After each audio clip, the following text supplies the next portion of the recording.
நடத்திய 9 முன்னாள் அமைச்சர்கள் கப்சிப். சசிகலா ஆட்டத்தை முறியடித்த எடப்பாடியார். அதிமுகவில் அதிரடி திருப்பம். தமிழக அரசியலில் தற்பொழுது திமுக, காங்கிரஸ், பாஜகவை விட அதிவேக ரகசிய நடவடிக்கைகள் அதிமுகவில்தான் நடைபெற்று வருகின்றன. திடீரென தமிழகம் முழுவதும் சுற்றுப்பயணம் மேற்கொண்டிருக்கும் சசிகலா தனது இறுதிக்கட்ட மகாபாரத யுத்தத்தை நடத்தி கொண்டிருக்கிறார். சசிகலாவின் சதித்திட்டம் என்ன? இதனை எடப்பாடியார் முறியடிப்பாரா என அதிமுகவினர் மட்டுமல்ல, ஒட்டுமொத்த தமிழக அரசியல் பார்வையாளர்களும் கழுகு பார்வையுடன் காத்திருக்கிறார்கள்.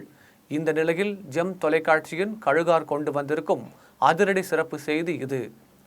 எப்படியும் அதிமுகவின் பொதுச் செயலாளர் பதவியை எட்டி பிடித்துவிட வேண்டும், தமிழ்நாட்டிற்கு முதலமைச்சர் ஆகி மக்கள் மத்தியில் வீர நடை போட வேண்டும் என்பதில் சசிகலா மிக தீவிரமாக இருக்கிறார். அவரது கடைசி கட்ட யுத்தம் தற்பொழுது தென்காசியில் இருந்து தொடங்கியிருக்கிறது. சசிகலா தலைமை ஏற்றால் எடப்பாடியார் ஆதரவாளர்கள் பலர் பல்டி அடிக்கலாம் என்ற சூழ்நிலையில் தற்பொழுது அதிமுக பொதுச் செயலாளராக இருக்கும் எடப்பாடி பழனிசாமி பல அதிரடி நடவடிக்கைகளை மேற்கொண்டு வருகிறார். முன்னதாக சசிகலாவையும் பன்னீர்செல்வத்தையும் நம் கட்சியில் சேர்த்து கொள்ளலாம் என்று பலர் அவரிடம் ஆலோசனை சொல்ல தொடங்கினார்கள். இதில் எடப்பாடியாருக்கு மிகவும் நெருக்கமான முன்னாள் அமைச்சர்கள் செங்கோட்டையன், வேலுமணி, தங்கமணி, விஸ்வநாதன், சி.வி. சண்முகம், கோபி அன்பழகன் உள்ளிட்ட 9 பேரும் அடக்கம். இவர்கள் அனைவருமே சசிகலா, ஓபிஎஸ்ஐ சேர்த்து கொண்டு கட்சியை நடத்தலாம் என ஆலோசனை சொல்லி வந்தார்கள். ஆனால் எடப்பாடி பழனிசாமி தனி ஒருவராக இந்த சூழ்நிலைகளும் சசிகலாவை சேர்த்து கொள்ள முடியாது என்பதில் உறுதியாக இருக்கிறார். இது தொடர்பாக அவர் சொல்லும் பொழுது, கறந்த பால் மடிபுகாது, கருவாடு மீனாகாது என்றார்.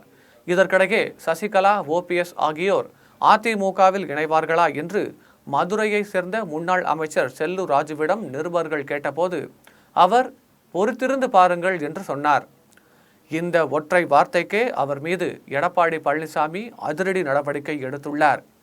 இதுபோன்று கட்சியில் குழப்பத்தை ஏற்படுத்தும்படியாக யாராவது பேசினால் அவர் மீது ஒழுங்கு நடவடிக்கை எடுக்கப்படும் என அறிவித்துள்ளார். இதற்கிடையே அதிமுகவை ஒருங்கிணைக்க வேண்டும் என்ற கொள்கை முழக்கத்தோடு சுற்றுப்பயணம் இறங்கிய சசிகலாவின் திட்டங்கள் தோல்வியில் முடிவடைவதாக தெரிகிறது. தென்காசியில் அவர் தொடங்கிய சுற்றுப்பயணம் தோல்வியை சந்தித்துள்ளது என்கிறார்கள்.